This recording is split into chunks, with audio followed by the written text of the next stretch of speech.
ஹரி ஓம். அனைவருக்கும் நமஸ்காரம்.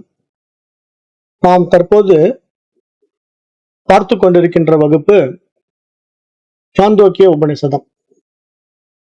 இப்ப இந்த சாந்தோக்கிய உபனிஷத்துல தகர வித்யா அப்படிங்கிற ஒரு முக்கியமான பகுதியை பார்த்துட்டு இருக்கோம்.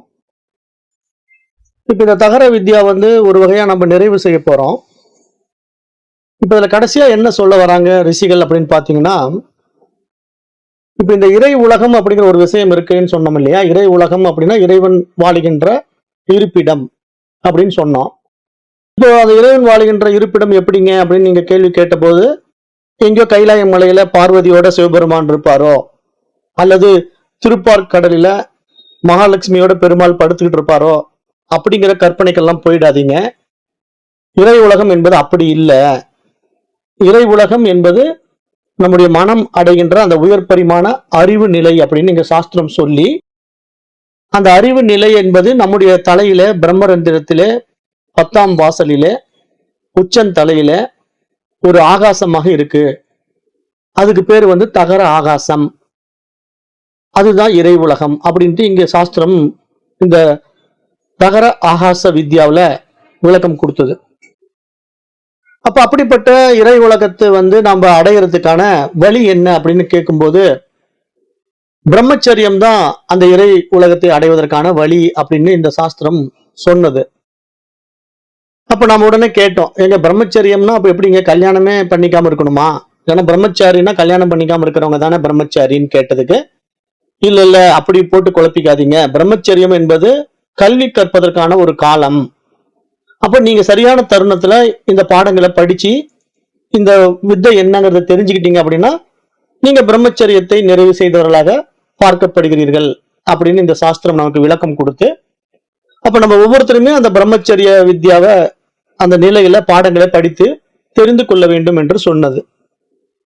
அப்ப நம்ம பிரம்மச்சரியத்தால் தான் இறை உலகம் அடையப்படுகிறது என்று சொல்லிட்டு, அங்கே செல்வது யார், எப்போது செல்வார், எப்படி செல்வார் அப்படின்னு பல கேள்விகளை கடைசியா நம்ம எழுப்பணும். அதற்கான விளக்கங்கள் இப்போ இனிமேல் வருகின்ற இதே உபனிஷத்துல கொடுக்கப்பட்டிருக்கு. அது பாத்தீங்கன்னா இந்த 8வது அத்தியாயத்தினுடைய 6வது பகுதியில் வருகின்ற முதல் மந்திரம்.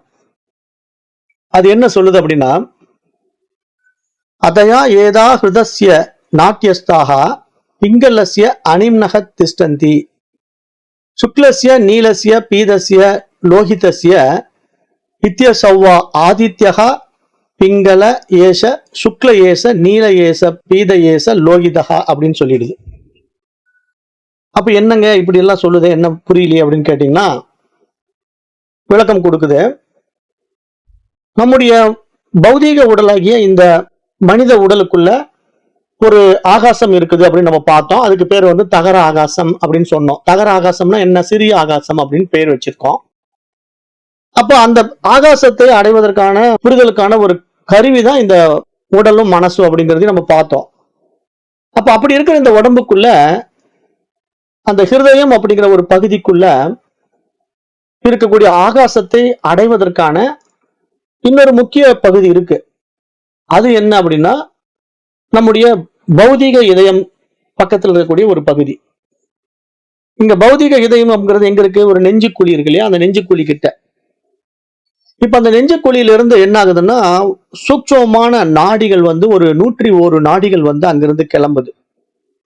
அந்த 101 நாடிகள் அந்த பௌதீக இதயத்துக்கு பக்கத்துல இருக்கிற அந்த சூட்சம நாடிகளானது அப்படியே பயணம் பண்ணி பல்வேறு நிறங்களை அடைகிறது. அதாவது சிவப்பு, மஞ்சள், வெள்ளை, நீலம் அப்படின்னு பல நிறங்களை அடைகிறது அப்படின்னு சொல்லி, நிறங்கள் மூலமாக அங்கே தெரிகின்ற சூரியனோ சிவப்பு கலந்ததாக இருக்கு, மஞ்சள் கலந்ததாக இருக்கு, வெண்மை நிறமாக இருக்குது.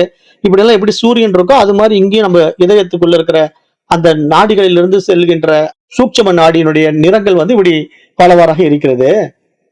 அப்ப அந்த இதயம் அப்படிங்கிற அந்த இடம் என்ன அப்படின்னா பிராணனுடைய இருப்பிடம். அங்கதான் பிராணன் இருக்குது. அப்ப உணர்ச்சிகள், செயல்பாடுகள் என்று வாழ்க்கையின் அனைத்துமே இங்கிருந்து கட்டுப்படுத்தப்படுகின்றன. ஆனா விஞ்ஞானத்தை பொறுத்த வரைக்கும் என்ன சொல்லிருச்சு? மூளை அப்படிங்கிற ஒரு விஷயம்தான் எல்லா செயல்களையும் கட்டுப்பாட்டுக்குள்ள வச்சிருக்குது அப்படிங்கிறத முக்கியமா பேசினாலும், ஆனா நம்முடைய சாஸ்திரங்கள் இதை பற்றி விரிவுபடுத்தும் போது என்ன சொல்லுது?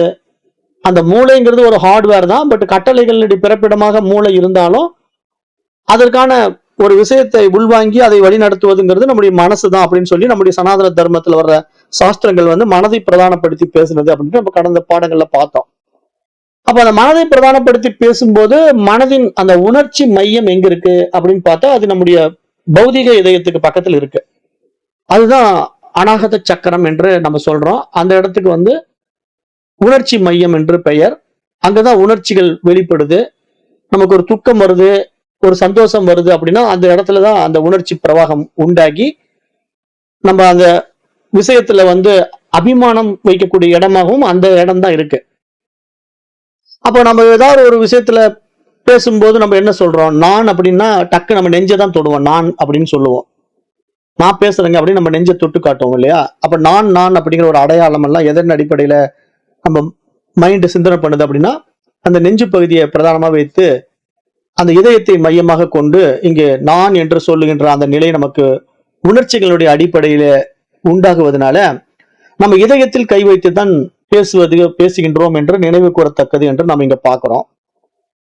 அப்ப நம்ம உடனே அந்த இதயம் என்னங்க பௌதிக இதயமா அப்படின்னு கேட்டா அந்த பௌதிக இதயத்தில் பக்கத்துல இருக்கக்கூடிய நம்முடைய உணர்ச்சி இதயம் என்று நம்ம அதை பார்க்கணும் அப்படின்னு இங்க சாஸ்திரம் சொல்லுது. ஆனா இப்ப உண்மையான இதயம் எங்க இருக்கு அப்படிங்கறத நம்ம கடந்த முறை பார்க்கும்போது நம்ம என்ன சொன்னோம்? தலை உச்சியில இருக்குன்னு சொன்னோம். அப்ப இந்த இடத்துல எப்படிங்க இதை புரிஞ்சுக்கலாம் அப்படின்னு கேட்டா இப்ப இந்த உணர்ச்சி இதயம் அப்படிங்கிற இடத்தையும் இதயம்னு சொல்லும். அங்க வந்து உணர்ச்சிகளற்ற இறை உலகம் என்பதையும் இதயம் என்று சொல்லும். இங்க ரெண்டுக்கு என்ன வித்தியாசம் அப்படின்னா இங்க வந்து மைண்ட் ஆக்டிவேட் ஆகும். இந்த இதயத்துக்கிட்ட மைண்ட் ஆக்டிவேட் ஆகி நான் நான்ங்கிற ஈகோல தன்னை அடையாளப்படுத்திக்கிட்டே இருக்கும். நான் செய்கிறேன் அப்படின்னு நெஞ்ச தொட்டு செய்யும். நான் அழுகிறேன் அப்படிங்கும், நான் சிரிக்கிறேனுங்கும். இந்த மாதிரி நமக்கு என்னென்ன சுபாவங்கள் வெளிப்படுதோ அது பூரா இந்த பௌதிக இதயத்தில் அருகில் இருக்கின்ற உணர்ச்சி இதயத்தின் அடிப்படையில நாம் இங்க நம்முடைய விஷயங்களை வெளிப்படுத்தி காட்டிக்கிட்டே இருப்போம். அப்ப அந்த இடம் அந்த மையம் வந்து அநாகத சக்கரம்.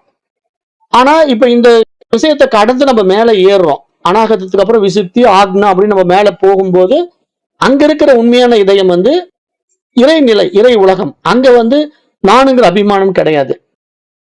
அங்க நான் செய்கிறேன் அப்படிங்கிற நிலை கடந்து அந்த இறைநிலை பிரம்ம நிலை அப்படிங்கிற ஒரு நிலைப்பாட்டில் இருக்கக்கூடிய அந்த நான் தான் உண்மையான நான். ஆனா அந்த நானை நம்ம பிடிக்க மாட்டேங்கிறோம். நாம என்ன பண்றோம்னா இந்த பௌதிக இதயத்து பக்கத்துல இருக்கிற உணர்ச்சி இதயத்தினுடைய நானை தான் நம்ம பிடிச்சுக்கிட்டு நான் நான் நான் பேசிக்கிட்டே இருக்கிறோம். நான் யாருங்கிறோம், அப்புறம் நான் ஆணுங்கிறோம், நான் பெண்ணுங்கிறோம், அப்புறம் நான் கலெக்டருங்கிறோம், நான் ஜட்ஜுங்கிறோம். இப்படி எல்லாம் நமக்கு என்னென்ன விஷயங்கள் ஏற்றி வைக்கப்பட்டிருக்கோ அது பூரா இந்த உணர்ச்சி இதயத்துல மனோ அடிப்படையில உண்டாக்கப்பட்ட விஷயங்களாக வைத்துக்கொண்டு நம்ம இப்படி இயங்கிக்கிட்டு இருக்கிறோம். இந்த உடம்பு அப்படி இயங்கிட்டு இருக்கு. அப்படிப்பட்ட இந்த உடம்புல வந்து பல்வேறு நாடிகள் இருக்கு. அந்த நாடிகள் வந்து 101. அந்த 101 நாடிகளும் 9 பிரியுது. அப்படி பிரிகின்ற நாடிகளில் இருந்து பல பகுதிகளாக அது போகும்போது பல்வேறு நிறங்களை அடைகிறது அப்படின்லாம் சொல்லும் போது எல்லாமே ஒரு பரிபாஷையில பேசுதுங்கிறது நமக்கு நல்லா புரியும். அப்படி பார்த்தா அந்த நிறங்கள் எல்லாம் எதை குறிப்பிடுதுன்னா சக்கரங்களை குறிப்பிடுது. வேற ஒண்ணும் கிடையாது. சக்கரங்கள் அப்படின்னா மூலாதாரம், சுவாதிஷ்டானம், மணிப்பூரகம், அப்படியே அநாகதம், அப்புறம் நமக்கு விசுப்தி, ஆக்னா, துரியம் அப்படிங்கிறது எல்லாமே ஒரு ஒரு கலர். ஒவ்வொன்றும் ஒரு கலர். நம்ம ஏற்கனவே சக்கர வகுப்புகள்ல இதெல்லாம் படிச்சிருப்போம். சக்கரங்களுடைய நிறங்களை பார்த்திருப்போம். சக்கரங்களுடைய பரிமாணங்களை பார்த்திருக்கிறோம். இப்படி எல்லாம் நம்ம பார்க்கும்போது இப்படி பௌதிக உடம்புக்குள்ள இருக்கிற இந்த சுரப்பிகளையும் அந்த சுரப்பிகளை இயக்குவதற்கான சக்தி ஓட்ட பாதைகளையும் தான் இப்படி சாஸ்திரம் பேசுது அப்படிங்கிறத நம்ம இப்படி புரிஞ்சுக்கணும். ஏன்னா நாம பாட்டு கற்பனை இல்லை உடனே அப்படி கலர் கலரா இருக்குமா, அப்படி இருக்குமா, இப்படி இருக்குமான்ட்டு எல்லாம் போட்டு குழப்பிக்க கூடாது. ஏன்னா இது வந்து பூடகமா சாஸ்திரங்கள் பேசுறது வந்து நம்ம ஆராய்ந்து பார்த்து நம்ம இடத்துல இருக்கிற விவேகத்தினால விசாரித்து பார்க்கும்போது ஒவ்வொரு சக்கரங்களுக்கிட்டையும் ஒவ்வொரு அறிவு பரிமாணம் நம்ம இடத்துல உயருது. அப்படி உயர்ந்து வரும்போது இப்ப நமக்கு அந்த உணர்ச்சி இதயம்ங்கிற இடத்தான் நம்ம மனிதன்கிற ஒரு வாய்ப்பையே பெறுகிறோம்ங்கிறதையும் நம்ம இங்க புரிஞ்சுக்கணும். ஏன் அப்படி சாஸ்திரம் சொல்லுது அப்படின்னா இப்ப நீங்க கவனிச்சு பாருங்களேன். நமக்கு சக்கரங்களுடைய பரிணாமம் வந்து இதயத்துக்கிட்ட வரும்போது தான் நமக்கு அன்பு உணர்ச்சி வருது, அழுகை உணர்ச்சி வருது, சந்தோஷ உணர்ச்சி வருது, சிரிப்பு உணர்ச்சி எல்லாம் நம்ம இடத்துல இருக்கு. பட் இந்த மாதிரி உணர்ச்சி மையங்கள் வந்து மிருகங்கள் கிட்ட இல்ல. பாத்தீங்களா? மிருகங்கள் வந்து சிரிக்குமா, மிருகங்கள் வந்து அழுகுமா, அல்லது மிருகங்கள் வந்து நான் மகிழ்ச்சியா இருக்கிறேன், நான் துக்கமா இருக்கிறேன்னு தன்னை வெளிப்படுத்திக்குமான்னா அப்படிப்பட்ட ஒரு உணர்ச்சி மையம் மிருகங்கள் இடத்துல இல்ல. ஆனா நம்ம இடத்துல இருக்குது அதீத உணர்ச்சி மையம், நம்ம இடத்துல இந்த இதயத்திலிருந்து வெளிப்படுகின்றதுனால நாம சிரிக்கிறோம், அழுகிறோம், நம்முடைய அன்பை வெளிப்படுத்துறோம். இப்படிலாம் நம்ம அதீத உணர்ச்சிகளை வெளிப்படுத்துவதற்கான ஒரு முக்கிய பகுதியாக நம்முடைய அநாகதம் அப்படிங்கிற சக்கரம் இருக்கிறதுனால அதை நம்ம மேலும் தூண்டி அந்த உணர்ச்சி மையங்களை கடந்து உணர்வு மையத்தை நம்ம பிடிக்கிறோம். அப்ப இங்க உணர்வுக்கும் உணர்ச்சிக்கும் உள்ள வித்தியாசங்களை நம்ம இங்க புரிஞ்சுக்கிறோம். எப்படி புரிஞ்சுக்கிறோம்னா, உணர்வுங்கிறது எதிலும் சம்பந்தப்படாம இருக்கு, ஆனா உணர்ச்சிங்கிறது எல்லாவற்றிலும் சம்பந்தப்படுது. அப்ப இங்க உணர்ச்சிங்கும் போது நம்ம மனசா மாறிடுறோம், உணர்வு என்னும் போது நம்ம அறிவா மாறிடுறோம். அப்படிங்கிற ரெண்டு வித்தியாசங்களை இங்க நம்ம நல்லா புரிஞ்சுக்கணும். ஏன்னா உணர்வு உணர்ச்சி அப்படிங்கிறது சாதாரணமான வார்த்தைகளா நம்ம கையாண்டாலும் அந்த உணர்வுங்கிறது இறைநிலை, உணர்ச்சிங்கிறது மனோநிலை. அதாவது அறிவுக்கும் மனசுக்குள்ள வித்தியாசம் என்று நீங்க இங்க புரிஞ்சுக்கிட்டா, அப்ப நீங்க இப்ப எந்த இடத்துல இருக்கீங்க? நானுங்கிற அபிமானத்தை நீங்க வெளிப்படுத்தும் போது இதயத்தை தொட்டு நான் சொல்றீங்களா, இல்ல நான் என்று நீங்க உங்களை அபிமானிக்கும் போது பிரம்மரந்திரத்தை தொட்டு நான் அபிமானிக்கிறீங்களா அப்படின்னு நீங்க கவனிச்சீங்கன்னா, நீங்க நான் ஒரு அபிமானம் வந்தாலே இருதயத்தை தான் தொட முடியும், பிரம்மரந்திரத்தை நான் சொல்லி சுட்டி காட்டவே முடியாது அப்படிங்கறத நல்லா புரிஞ்சுக்குங்க. ஏன்னா இப்ப நிறைய பேர் நான் அந்த தெய்வீக நிலைக்குள்ள அந்த தூய அறிவு நிலைக்குள்ள போயிட்டா அது நான் தான் சொல்ல முடியுமான்னா அங்க சொல்வதற்கு இன்னொருத்தர் இல்லைங்கிறது தான் இங்க பாடமே. இங்க பாடமே என்னன்னா, நீங்க அந்த துரிய நிலைக்கு போய்விட்டா அங்கு இறைநிலை, பிரம்ம நிலை, தூய அறிவு நிலை, அந்த இடத்துல நான் இருக்கிறேன் என்று சொல்வதற்கு இன்னொருத்தர் இல்ல. இன்னொருத்தர் இருந்தா தானே நான் இருக்கிறேன்னு சொல்றதுக்கு. அப்ப அங்க யாரும் இல்லை, நான் மட்டுமே இருக்கிறேங்கிறது ஒரு உயர் பரிமாண அறிவு நிலை. அந்த இடம் துரிய நிலை. அதை கடந்ததுதான் துரியாதீதம் என்ற பேரறிவு பேருணர்வு நிலை என்று இங்க சாஸ்திரம் சொல்றதுனால, இப்ப இந்த பாடத்திட்டம் இங்க நம்மளுக்கு எப்படி வழி நடத்தி கொண்டு போகுதுன்னா, அந்த இறை உலகத்தை எப்படி அடைகிறோம் அப்படின்னா, இந்த உணர்ச்சி இதயத்தை கடந்தால் தான் நம்ம அந்த உண்மையான இறை உலகத்தை அடைய முடியும். நம்ம இங்கே சிக்கிக்கிட்டு இருந்தோம்னா நாம இப்படியே வாழ்க்கையில இந்த உடல் மேல அபிமானமும் உள்ளத்துல அந்த விசை சுகங்கள்ல இருக்கிற அபிமானமும் நம்மளை இப்படியே வச்சிருந்து நம்ம உடம்பை விட வச்சிரும். அப்புறம் நம்மளால எந்த ஒரு உண்மைத்தன்மையை உணர முடியாம உடம்பு விட்டுட்டு போயிடுவோம். ஆக நாம் இதெல்லாம் விசாரித்து விவேகத்தினால பிரித்துக் கொள்ளுகின்ற பொழுதுதான் அந்த சக்தி ஓட்டத்தை நம்ம தூண்டி அந்த பிரம்மரந்திரத்துல வாசலை நம்ம திறந்து நான் யார், இந்த உலகம் எப்படிப்பட்டது, இறைவன் யார் என்று புரிந்து கொள்ள முடியும் என்ற ஒரு அடிப்படையில இங்க சாஸ்திரம் இப்படி பூடகமா பேசிக்கிட்டு இருக்குங்கிறத நம்ம இந்த பாடல்ல பாக்குறோம். அப்ப நாடிகளில் பாய்கின்ற பல்வேறு நிறங்களில் உள்ள மிக நுண்ணிய திரவங்களே நம்மை அந்த உயர் பரிமாண அறிவு நிலைக்கு நம்மை அழைத்து செல்வதாகவும் நம்ம பார்க்கிறோம். அப்ப அந்த நிறங்கள் என்பது அந்த சக்கரங்களை குறிப்பிடுவதாக நம்ம பார்த்து புரிஞ்சுக்கலாம். பௌதீக உடல்ல இப்படி இந்த மாதிரி சக்கரங்கள் எல்லாம் உள்ள இருந்து இயங்கிட்டு இருக்கோம், அது மாதிரி வெளி உலகத்திலயும் இந்த மாதிரி நிறங்கள் எல்லாம் சூரியன் உற்பத்தி செய்யுதுங்கிறதையும் இங்க சாஸ்திரம் சொல்லுது. அப்ப சூரிய கதிர்களுக்கும் மனித உடம்பில் அமைந்துள்ள நாடிகளுக்கும் தொடர்பு இருப்பது இந்த மந்திரம் சுட்டி காட்டுகிறது அப்படிங்கிறத ஒரு விஷயமா இங்க சொல்லுது. அது எப்படி சொல்லுது அப்படின்னு பாத்தீங்கன்னா, இப்ப சூரிய கதிர்கள்ல பாத்தீங்கன்னா 7 குதிரைகள் நம்ம எல்லாம் புராண கதைகள்ல படிச்சிருப்போம். சூரிய பகவான் தேர்ல போவாரு, அந்த தேர்ல 7 குதிரைகள் பூட்டப்பட்டிருக்கும் அப்படின்ட்டு. அந்த 7 குதிரைகள் வேற ஒண்ணு இல்ல, ஒரு 7 வர்ணங்கள் தான். அது நம்ம எப்ப பார்க்கலாம், சூரியன் இடத்துல இருந்து வருகின்ற 7 வர்ணங்களை நம்ம எப்ப பார்க்கலாம் அப்படின்னு கேட்டீங்கன்னா, மழை பெய்யும் போது பாத்தீங்கன்னா வானவில் உற்பத்தி ஆகும். மழை பெய்கிற காலங்கள்ல பாத்தீங்கன்னா அந்த சூரிய கதிரானது நீர்ல பட்டு பிரதிபிம்பிக்கும் போது திடீர்னு ஒரு வானவில் தோன்றும் ஆகாயத்துல. அந்த வானவில்ல பாத்தீங்கன்னா 7 விதமான நிறங்கள் இருக்கும். அங்க மஞ்சள், சிவப்பு, நீலம் அப்படின்னு பல வர்ணங்களை நம்ம பாக்குறோம் இல்லையா. அப்ப அந்த நிறங்கள் எங்க இருந்துங்க வந்தது அப்படின்னு கேட்டீங்கன்னா, சூரியன் இடத்துல இருந்து தான் அந்த 7 நிறங்களும் வெளிப்பட்டு இருக்கு. அப்ப சூரியனிடமிருந்து வெளிப்பட்ட அந்த 7 நிறங்களை நம்ம பார்ப்பதற்கான ஒரு சந்தர்ப்பம் எப்படி கிடைச்சதுன்னா, அந்த மழை காலங்கள்ல பிரதிபிம்பிக்கிறதுனால, அந்த நீர்ல சூரிய ஒளி பட்டு பிரதிபிம்பிக்கிறதுனால அந்த 7 வர்ணங்களை பிரித்து காட்டும். ஆனா அந்த பிரதிபிம்பம் ஏற்படாத நிலையில சூரியன் ஒரே நிறமா, சிவந்த நிறமா மட்டும் நமக்கு தெரியும், அல்லது மஞ்சள் நிறமா மட்டும் நமக்கு தெரியும். அப்ப சூரியன் ஒரு நிறத்துல தான் இருக்காரானா இல்ல, 7 வர்ணங்கள்ல 7 கலர்களை ஒன்றான கலவையாகத்தான் சூரியன் இருக்கிறாருங்கிற மாதிரி இங்க நம்ம உடம்பு பௌதீக நிலையில உண்டாகி இருக்கிற இந்த உடம்பு அது மாதிரி 7 சக்கரங்களினால 7 வர்ணங்களால இருக்கிறது அப்படிங்கறத இப்படி பூடகமா இந்த சாஸ்திரம் பேசிக்கிட்டு இருக்குங்கிறத நம்ம இந்த இடத்துல பார்க்க முடியுது. அப்ப அது எப்படி சொல்லுதுன்னா, அதாவது நீண்டு செல்லுகின்ற நெடுஞ்சாலை 2 கிராமங்களின் வழியாக சென்று இந்த கிராமத்தையும் அந்த கிராமத்தையும் இணைக்கிறது இல்லையா. அது போல சூரியனின் கிரகணங்கள் இந்த உலகம் அந்த உலகம் ஆகிய இரண்டு உலகங்களையும் இணைக்கின்றன. அவை அங்கே தெரிகின்ற சூரியனில் இருந்து பரவி இங்கேயுள்ள நாடிகளில் செல்கின்றன. இங்கேயுள்ள நாடிகளில் இருந்து பரவி அங்கே தெரிகின்ற சூரியனில் செல்கின்றன. ஆக சூரிய கிரகணங்களும் மனித உடம்பில் உள்ள நாடிகளும் ஒன்றை ஒன்று இணைத்தபடி ஒன்றுடன் ஒன்று பின்னி கிடக்கின்றன. அப்படிங்கிற மாதிரி இந்த பௌதீக உடலையும் வெளியிருக்கிற சூரியனையும் இணைச்சு இப்ப இந்த 2வது மந்திரம் பேசுது. இதே சாந்தோக்கிய உபனிஷத்தினுடைய 8வது அத்தியாயத்தினுடைய 6வது பகுதியில் வருகின்ற 2வது மந்திரம் இப்படி ஒரு விஷயத்தை நமக்கு சொல்லி வைக்குது.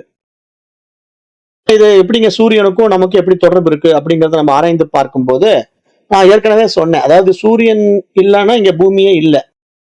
ஏன்னா இங்க சூரியன் வந்தா மட்டும்தான் நமக்கு தாமரைப்பூ மலரும், செடி கொடிகள் எல்லாம் உயிர் வாழும். அப்ப இந்த செடி கொடிகள் எல்லாமே பல்வேறு நிறங்கள்ல இருக்குது. இப்ப மலர்கள் பாத்தீங்கன்னா பல்வேறு நிறமான மலர்கள் இருக்கு. மஞ்சள் வர்ணம், வெள்ளை வர்ணம், சிவப்பு வர்ணம் அப்படின்ட்டு மலர்கள் எல்லாம் கலர் கலரா இருக்குது. அப்ப இந்த நிறங்கள் எல்லாம் எங்க இருந்துங்க கிடைச்சது? எப்படிங்க இந்த மலர் வந்து மல்லிகைப்பூ வெள்ளையா இருக்கு, சாமந்தி பூ மஞ்சளா இருக்கு, ரோஜா பூ சிவப்பா இருக்கு? அப்ப இந்த வர்ணங்கள் எல்லாம் எங்க இருந்துங்க வந்தது அப்படின்னா, இந்த வர்ணங்கள் எல்லாமே சூரியனிடத்துல இருந்து தான் வந்தது.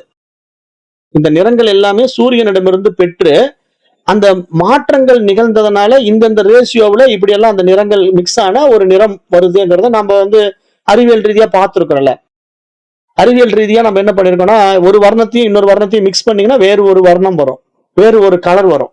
அப்ப இந்த மாதிரி கலர் வந்து மல்டிபிளா பெருகுவதற்கு அந்த நிறங்களின் கலவை தானே காரணமா இருக்கு. அதை இங்க சொல்லுது, இந்த சாஸ்திரம் வந்து அதை பூடகமா பேசிட்டு இருக்கு. எப்படி புற உலகத்தில் இருக்கின்ற சூரியனுடைய 7 வர்ணங்களும் ஒன்றை ஒன்று கலக்கும் போது இன்னும் பல புதிய வர்ணங்கள் அங்கு உருவாக்கப்படுகின்றன. அந்த புதிய வர்ணங்கள் ஒன்றை ஒன்று கலப்பதன் அடிப்படையிலே அது முக்கியத்துவம் கொடுக்கப்பட்டு ஒரு சிவந்த நிறமாக காணப்படுகிறது, ஒரு மஞ்சள் நிறமாக காணப்படுகிறது, ஒன்று வெள்ளை நிறமாக காணப்படுகிறது.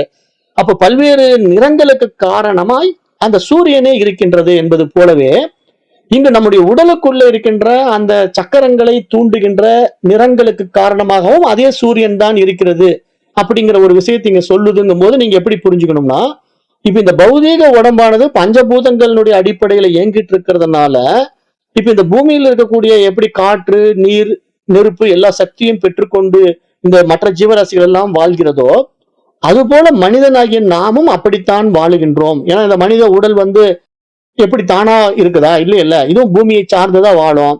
பூமியில் இருக்கிற உணவைத்தான் உட்கொள்ளும். அப்புறம் சூரியனுடைய வெப்பத்தை வாங்கிதான் இந்த உடம்பு வந்து அன்றன்றைக்கு இயங்க முடியும். ஒரு 10 நாள் சூரியனையே பார்க்கலன்னா உடம்புல எல்லா நோய் வந்துடும். அப்ப இந்த மாதிரி நம்ம உடம்புக்குள்ள இருக்கிற இந்த மாற்றங்களுக்கு, நம்முடைய இந்த பூமியில் நடக்கின்ற மாற்றங்களுக்கு சூரியன் தான் காரணமாக இருக்கிறதுங்கும் போது நம்ம உடம்புக்குள்ள இருக்கிற மாற்றங்களுக்கும் சூரியன் தான் காரணமாக இருக்கிறது அப்படிங்கிற ஒரு விஷயத்தை எடுத்து இங்க பேசி, அப்ப அந்த சூரிய கிரகணங்களும் மனித உடம்பில் உள்ள நாடிகளும் ஒன்றை ஒன்று இணைத்தபடி ஒன்றுடன் ஒன்று பின்னி கிடக்கின்றன அப்படிங்கிற ஒரு விஷயத்தை இங்க சொல்றதுனால இதை எப்படி புரிஞ்சுக்கணும்? அப்ப இயற்கை என்பது பிரிக்க முடியாதது, ஒன்றுக்கொன்று தொடர்புல இருக்கு.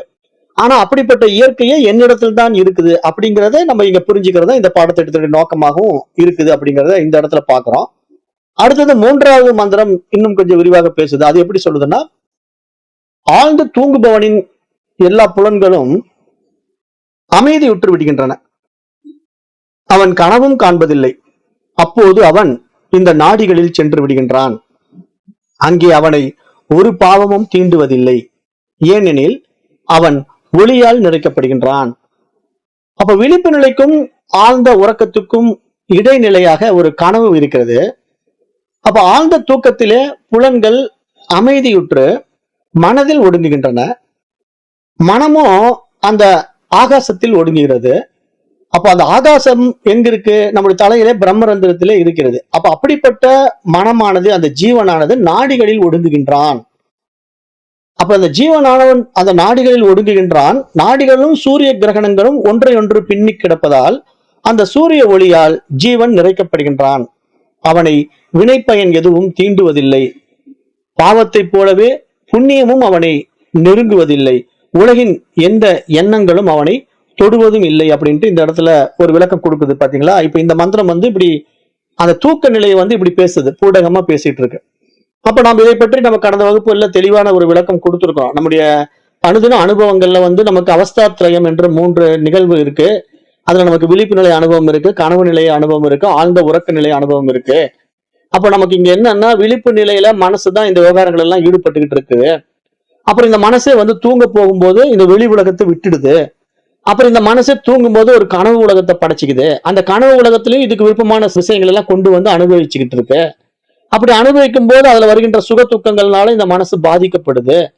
கனவு விஷயத்துல வர்ற புலி துரத்துனா பயப்படுறோமோ, அது மாதிரி இப்ப நனவு உலகத்திலயும் நமக்கு கடன்காரன் வந்தா பயப்படுறோம். என்ன வித்தியாசம்? இங்க வந்து வாழ்றதுக்காக கடன் வாங்கி வச்சிருக்கோம். அங்க கனவுல நம்ம கடன் வாங்கல.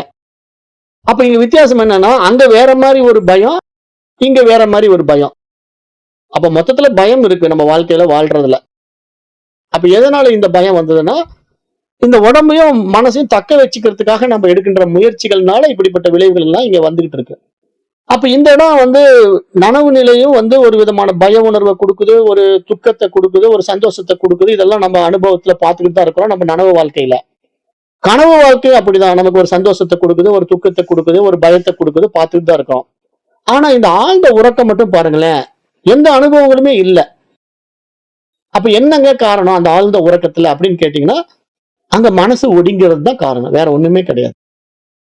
அப்ப இந்த ரகசியம் நமக்கு புரிஞ்சுட்டா, இதுதான் இங்க ரகசியமே. விஷயமே இதுதான், வேற ஒண்ணுமே கிடையாது. இதை புரிஞ்சுக்கிறதுல தான் உங்களுடைய புத்தி வந்து கற்பூர புத்தியா இல்ல விறகு புத்தியாங்கிறத கண்டுபிடிக்கணும்.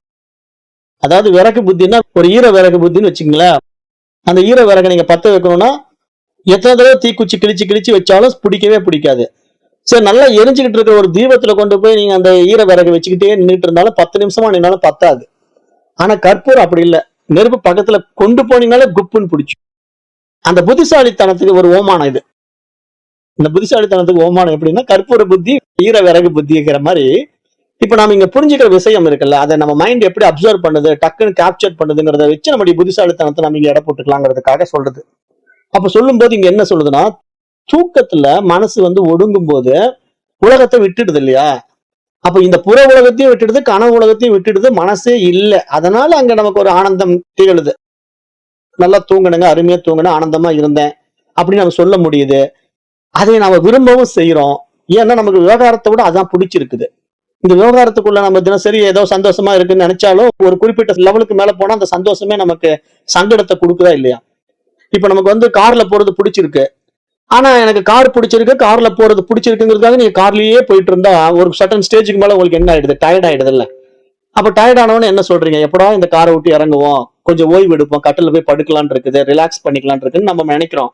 அப்ப ஏன் அந்த கார் தான் பிடிச்சிருக்கு, அந்த கார்ல தானே பயணம் பண்ணணும்னு கார் வாங்கினேன், அதுலயே போக வேண்டியதானேன்னா சும்மா கொஞ்ச நேரம் தான் அந்த சந்தோஷத்தை விரும்புது மனசு. அப்புறம் என்ன பண்ணுது? இந்த உடம்ப ரிலாக்ஸ் பண்ணணும்னு ஆசைப்படுது. அப்ப இங்க இதுல இருந்து என்ன புரிஞ்சுக்கணும்னா, மனசு வந்து தற்காலிகமா தான் அந்த சந்தோஷத்தை விரும்பும், நிரந்தரமான சந்தோஷத்தை விரும்பாது. ஆனா நிரந்தரமான சந்தோஷம் மனசு எங்க கிடைக்குதுன்னா, மனமே தன்னை இழந்து விடும்போது கிடைக்குது பாத்தீங்களா? அந்த இடம் தான் தூக்கம். அங்க போன பிறகு நமக்கு எந்த விவகாரமும் இல்ல, அக்கடான்னு தூங்குறோம், நல்லா ஆனந்தமா இருக்கு. அங்க எந்த கவலையும் கிடையாது, எந்த பயமும் கிடையாது. ஆழ்ந்த உறக்கத்துல சொல்றேன். ஆழ்ந்த உறக்கத்துல பயமும் இல்ல, கவலையும் இல்ல, எதுவுமே இல்ல. ஆனா தூக்கம் தெளிஞ்ச பிறகு பாத்தீங்கன்னா எல்லாம் வந்து ஒட்டிக்குது. அப்ப எல்லாம் வந்து ஒட்டுறதுக்கு காரணம் என்ன? மனசுதான் அப்படின்னு நீங்க புரிஞ்சுக்கிட்டீங்கன்னா, அந்த மனம் நம்ம இடத்துல எப்படி இருக்குதுங்கிறத நம்ம கண்காணிக்கும் போதுதான், அந்த மனதை நம்ம பக்குவப்படுத்தும் போதுதான் நம்ம அந்த தூய அறிவாக இருக்கிறோங்கிறத உணர்ந்து கொள்வதற்கான ஒரு அரிதான பிறவி இந்த மனித பிறவி என்று இங்க சாஸ்திரம் சொல்லி, அப்ப அப்படிப்பட்ட மனித உடலுக்குள்ளே ஒரு தகர ஆகாசத்துக்குள்ளே இறைவன் அறிவாய் விளங்கி கொண்டிருக்கின்றான். அப்படிப்பட்ட தூய அறிவாகிய இறைவனுடைய வைபவத்தை அறிந்து கொள்வதற்கான ஒரு அரிய உடல் இந்த மனித உடல். அதற்கான ஒரு அரிதான மனம் வந்து நம்ம இடத்துல கொடுக்கப்பட்டிருக்கு. ஏன்னா மற்ற ஜீவராசிகளுக்கு அந்த பரிமாணம் உயர்வதற்கான வாய்ப்பு இல்ல. ஆனா நம்ம இடத்துல வந்து சுரப்பிகள் இருக்கிறதுனால, சக்கரங்கள் இருக்கிறதுனால நாம் இதை சிறிது சிறிதாக தூண்டி மேல்நிலை பரிமாணத்தில் உயர்ந்து பிரம்மரந்திரத்திலே 10ஆம் வாசலிலே திறந்துகிட்டு உள்ள நுழைஞ்சிட்டோம் அப்படின்னா அங்க இறைவனை பார்க்கலாம். அதுதான் அறிவு, அறிவு ஒளி, தீப ஒளி, இறை ஒளி, ஆத்ம ஒளி அப்படின்னு பல வகைகள்ல இங்க பேசி அந்த நிலையை அடைய வேண்டும் என்று இங்க சுட்டி காட்டுறதுதான் இந்த தகர வித்யாவினுடைய நோக்கம்.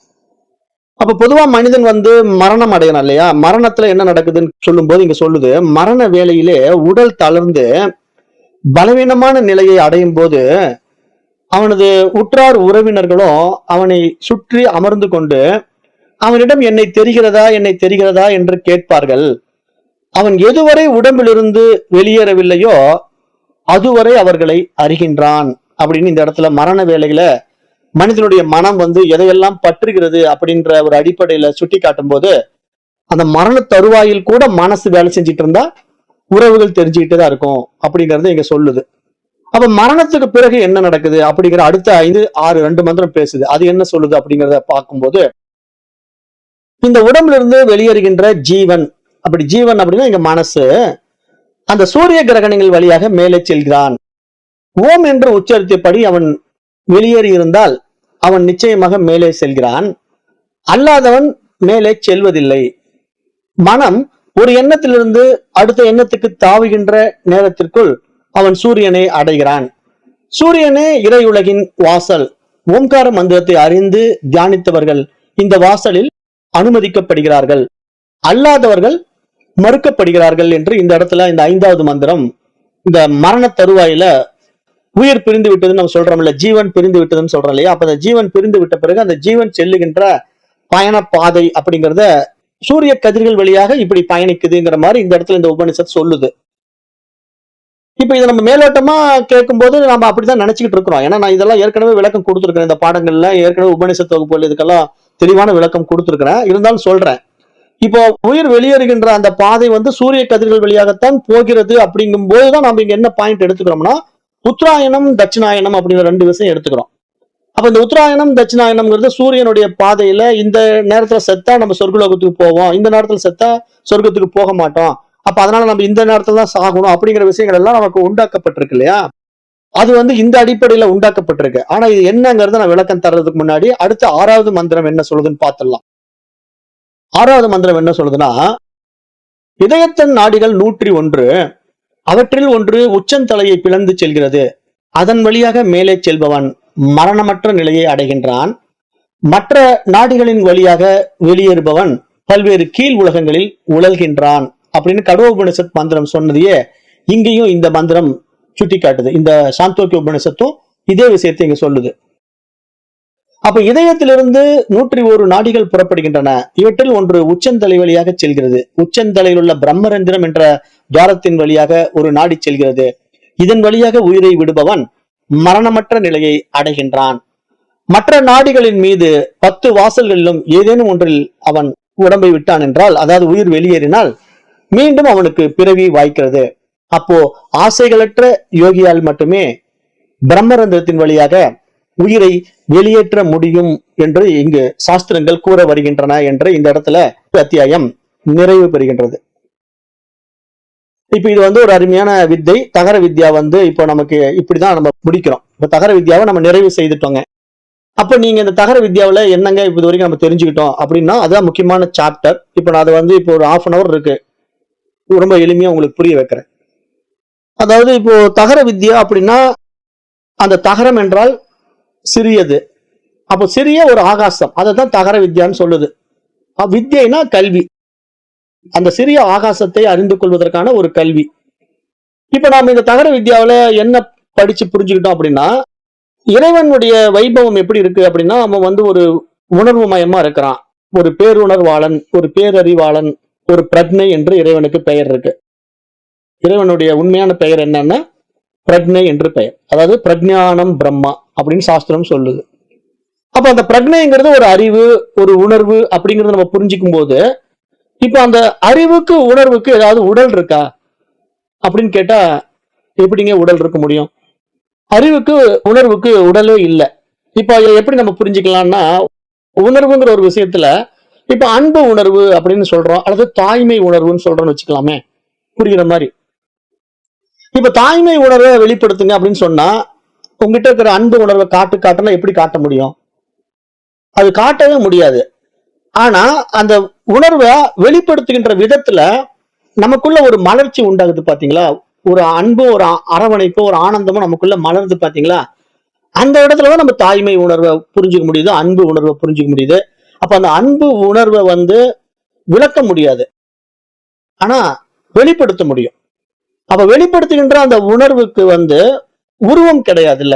உருவம் இல்லை. எப்படி அந்த உணர்வை வெளிப்படுத்துறதுக்கு ஏதாவது உருவம் எடுத்து இந்த உருவத்துல நான் வந்து அன்பு உணர்வை காட்டுறேன், இந்த உருவத்துல கோப உணர்வை காட்டுறேன்னு சொல்ல முடியாது.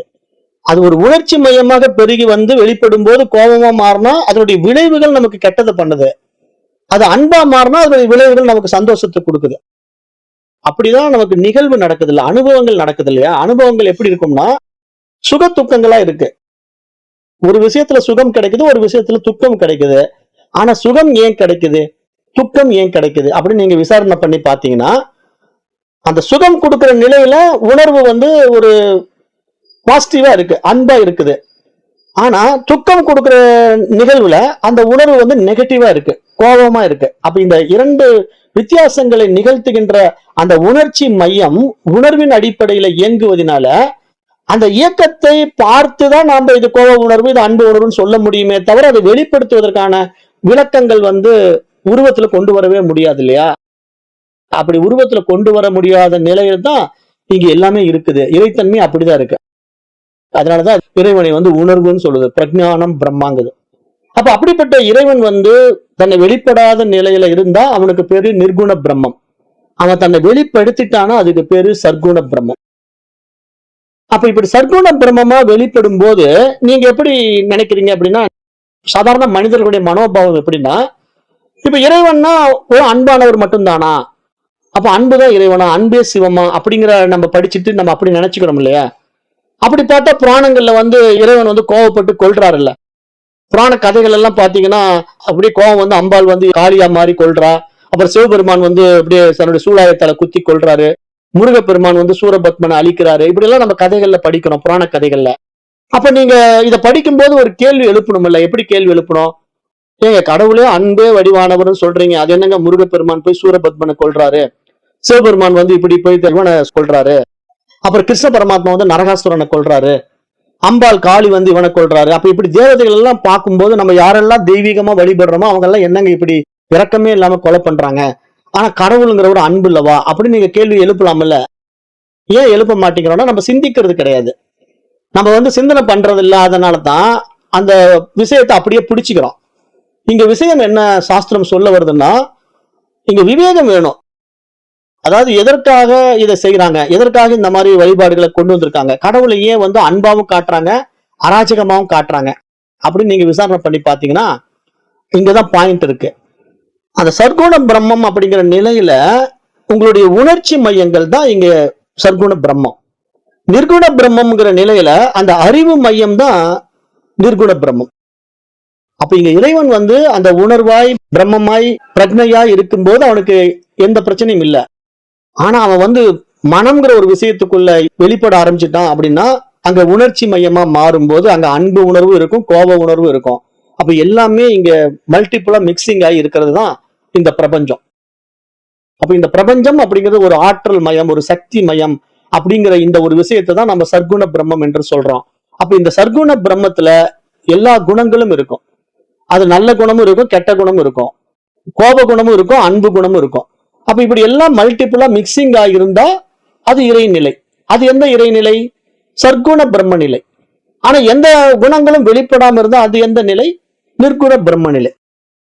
அப்ப இங்க இறைவன் இந்த இரண்டு நிலைகள்ல வெளிப்படுகின்ற இந்த வைபவத்தை சாஸ்திரம் எப்படி சொல்லி புரிய வைக்குதுன்னா, இப்போ அந்த மாதிரி வெளிப்பட்ட அந்த நிர்குண பிரம்மத்தினுடைய நிலைப்பாடு வந்து பரிணாமங்கள்ல பயணம் பண்ணி அது மனிதன்கிற ஒரு நிலைக்குள்ள வந்து பகுத்தறிகின்ற ஒரு பரிணாம வளர்ச்சியில தான் இதெல்லாம் விசாரித்து பார்க்கின்ற விவேகம் வந்துடுது அவனுக்கு.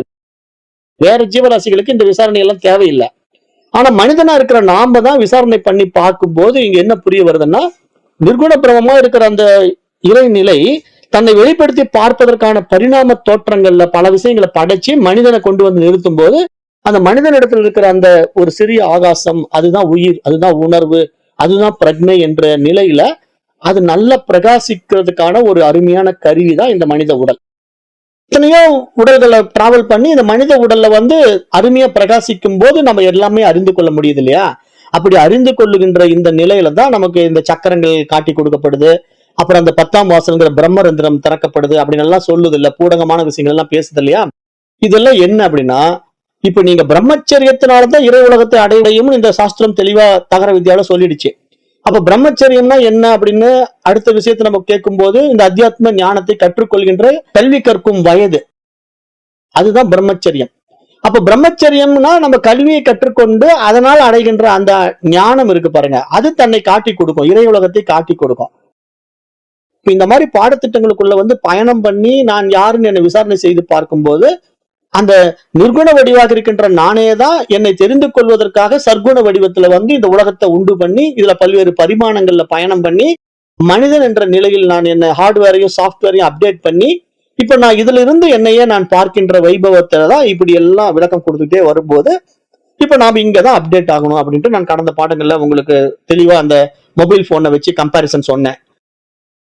நீங்க கீபேட் மொபைலா இருக்கிறதுக்கும் ஆண்ட்ராய்டு போனா இருக்கிறதுக்குள்ள வித்தியாசம், அதனுடைய பயன்பாடு, அது மாதிரி இங்க நீங்க சாதாரண மனித உடல் இருக்கிறதுக்கும் மகோன்னதமான இந்த புத்திசாலித்தனத்தை வெளிப்படுத்துவதற்குள்ள வித்தியாசம் என்ன அப்படிங்கறத நம்ம புரிஞ்சுக்கும் போது வெறும் ஹார்ட்வேர் மட்டும் கிடைச்சி பயன் இல்லை, சாஃப்ட்வேர் அப்டேட் பண்ணணும். அப்ப சாஃப்ட்வேர்ங்கிறது நமக்கு இந்த மாதிரி ஞானம் தான். அப்ப இங்க நம்ம எந்த மாதிரி ஞானங்களை உள்ள கொடுக்குறோமோ அந்த அளவுக்கு நம்ம பிரகாசிக்க ஆரம்பிக்கிறோம். அப்படி நமக்கு இந்த உடம்பை கொண்டு அந்த ஆப்ஸை நம்ம அப்லோட் பண்ணி அதை நம்ம வெளிப்படுத்தி விவகாரங்கள் செய்கின்ற நிலையில நம்மை நாம் உணர்ந்து கொள்கின்ற அந்த வைபவம் தான் இங்கு இறைநிலை, பிரம்ம நிலை அப்படின்னு இங்க சாஸ்திரம் சுட்டி காட்டுறதுக்கு இவ்வளவு விஷயங்களை பூட்டகமா பேசிக்கிட்டு இருக்கு. அப்ப அது இப்படி 101 நாடிகள்ங்குது, உச்சந்தலையை பிளக்கணுங்குது, அங்க உயிரை விடுபவன் மரணமற்ற நிலையை அடைகிறானுங்குது. இப்படி எல்லாம் சொன்ன உடனே ஒரு அஜ்ஞானிகள், அதாவது இதை பற்றி ஒரு பகுத்தறிவு பரிமாணத்துல பயணம் பண்ணாம வெறும் புத்தக அறிவை மட்டும் வச்சுக்கிட்டு படிக்கிறவன் என்ன பண்ணுவான், ஏதோ பிரம்மரந்திரத்தை திறந்துக்கிட்டு நம்ம மேல போகணும் போல் இருக்கு, அதன் வழியாதான் உயிரை விடணும் போல் இருக்குன்ட்டு அதுக்கு ஏதாவது டெக்னிக் இருக்கான்னு யோசிக்கிறான். ஒரு சிலர் முட்டாள்தனமா என்ன சொல்லிட்டான், பிராணன் தானப்பா உயிர், அந்த உயிர் நீ எந்த பக்கம் விட்டியோ அங்கதானே உனக்கு மோட்சம் கிடைக்கும். ஒருத்தன் சொல்றான் உயிர்னா பிராணன் தானேங்கிறான், இவன் ஆமா அப்படிங்கிறான். சரி, அப்புறம் எந்த பக்கம் உயிர் போனா நமக்கு பிறப்பு வராதுங்க, 10ஆம் வாசல்ல மரணம் அடைஞ்சா உயிர் வெளியேறினா மரணம் வராதுன்னு சொல்லுது சாஸ்திரம்ட்டு ஒருத்தர் சொல்றான். அதை கேட்ட இன்னொருத்த ஐடியா கொடுக்குறான், பெஸ்ட் ஐடியா சொல்றேன், மூச்சு தானே உயிர், நீங்க மூச்சு என்ன பண்றீங்க, கண்ட பக்கம் ஓட விடாம புசு புசுன்னு மேல அடிங்க, அது போய் மண்டையில பட்டு அப்படியே அந்த 10ஆம் வாசல தெரிச்சுக்கிட்டு வெளியே போயிடுச்சுன்னா நீங்க மோட்சத்தை அடைஞ்சிடலாம், நீங்க பிறக்க மாட்டீங்க அப்படின்னு சொல்லிட்டு ஒரு கூட்டம் என்ன உட்காந்துட்டு புசு புசுன்னு மூச்சை மேல அடிச்சுட்டு இருக்கு. அதுக்குதான் வாசி யோகம்னு சொல்லிட்டு உள்ள உட்காந்து புசு புசுன்னு மூச்சை அடிச்சுக்கிட்டு இருக்கலாம்.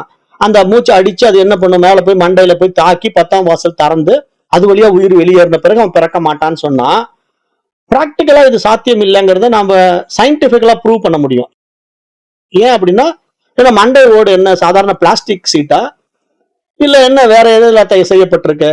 அப்ப இங்க அது கடிமனான ஒரு ஓடு, அந்த ஓட்டெல்லாம் வெறும் காற்றுனால ஓபன் பண்ண முடியாது, சுவாசத்தினால ஓபன் பண்ண முடியாது. ஏன்னா அது சின்ன குழந்தையில அந்த ஓடு மூடாம இருந்தது, அப்புறம் அது வளர வளர மண்டை ஓடு கடினத்தன்மையாகி கெட்டி ஆயிடுச்சு, அப்புறம் அங்க ஓட்ட போட்டு வெளியே போறதுக்கெல்லாம் சான்ஸே இல்லை. அதனாலதான் நான் சொன்ன தமாசா, ஒரு ட்ரில் மிஷினை வேணா கொண்டு மண்டையில ஓட்ட போட்டுலாம், இல்ல ஒரு ஆணியை வச்சு அடிச்சு ஓட்ட போட்டுட்டா அது வழியா உயிர் போயிடுச்சுன்னா அவன் மீண்டும் பிறக்க மாட்டான். எதுக்கு இவ்வளவு கஷ்டம், அந்த பயிற்சி இந்த பயிற்சி எதுவுமே பண்ண வேண்டாம், உயிர் தானே போகணும், ஒண்ணும் இல்ல உச்சந்தலையில ஒரு ஆணி வச்சு அடிங்க, அது வழியா உயிர் போயிடும், அவனுக்கு பிறவி கிடக்காது, ஈஸியா முடிச்சிட்டு போலாம்ல. அப்படித்தான் இப்ப மிருகங்கள் எல்லாம் கொல்றாங்க. மிருகங்களுக்கு உயிர் விடுறது எங்க விட வைக்கிறாங்கன்னு நினைக்கிறீங்க, மாடுகள் எல்லாம் இப்ப கொல்றாங்க பாத்தீங்களா, கசாப்புக்கு போற மாடு அதை நடு மண்டையில ஆணி அடிக்கிறான். நீங்க கேரளாவுக்கு கசாப்புக்கு போற மாடுகள் எல்லாம் எப்படி கொல்றாங்கிறத நீங்க வீடியோல யூடியூப்ல போட்டு பாத்தீங்கன்னா, அந்த மாடை கொண்டு போய் ஒரு இடத்துல நிறுத்துவான், மேல ஒரு மிஷின் இருக்கும், அந்த மிஷின் அப்படியே இந்த பஞ்ச் மிஷின் டடக் அப்படின்னு வந்துட்டு போகும் பாருங்க, அவ்வளவுதான். அந்த மாட்டினுடைய நடு மண்டையில ஆணி இறங்கின உடனே அது அப்படியே துடிச்சு அப்படியே செத்து போயிடும். அந்த மாடு நடு மண்டையில ஆணி ஏத்தி அதுக்கு சிரமமே இல்லாம கொல்றானுங்க. அதாவது மாடை நீங்க வேற எங்க வெட்டினாலும் துடிக்கும், கழுத்தை வெட்டினாலும் ரத்தம் போய் கை கால் இழுத்துக்கிட்டு அந்த உயிர் போறதுக்கு ஒரு 10 நிமிஷம் 15 நிமிஷம் அரை மணி நேரம் ஆகும். வேற எங்க நீங்க உபத்திரம் பண்ணாலும் உடம்புல எங்க டிஸ்டர்ப் பண்ணாலும் உயிர் அவ்வளவு சீக்கிரம் வெளியேறாது. ஆனா நடு மண்டையில நச்சுன்னு அடிச்சிட்டீங்கன்னா அந்த ஓட்ட வழியா டக்குன்னு உயிர் வெளியேறிடும். அப்படி வெளியேறிட்டா உங்களுக்கு வலியும் இருக்காது, பயமும் இருக்காது, பதட்டமும் இருக்காது, ஒரு செகண்ட்ல அப்படியே உயிர் வெளியேறிடும். அப்படிதான் நடு மண்டையில அடிச்சு உயிர் வெளியேற்றுற மெத்தடு. அதை மிருகங்களை பண்றாங்க, மனிதர்கள் மிருகங்களை பண்ணிட்டு தான் இருக்கிறாங்க, மாடெல்லாம் அப்படிதான் கொள்றாங்க.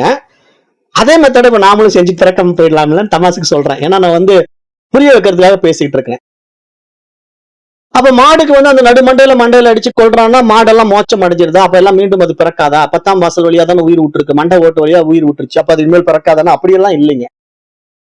இங்க என்ன சாஸ்திரம் பூடகமா பேசுது அப்படின்னா, புரியாதவனுங்க இந்த மாதிரி அஜ்ஞானிகள் என்ன பண்றாங்கன்னா இந்த புத்தக அறிவை வச்சுக்கிட்டு மக்களை குழப்பி வச்சிருக்கான்.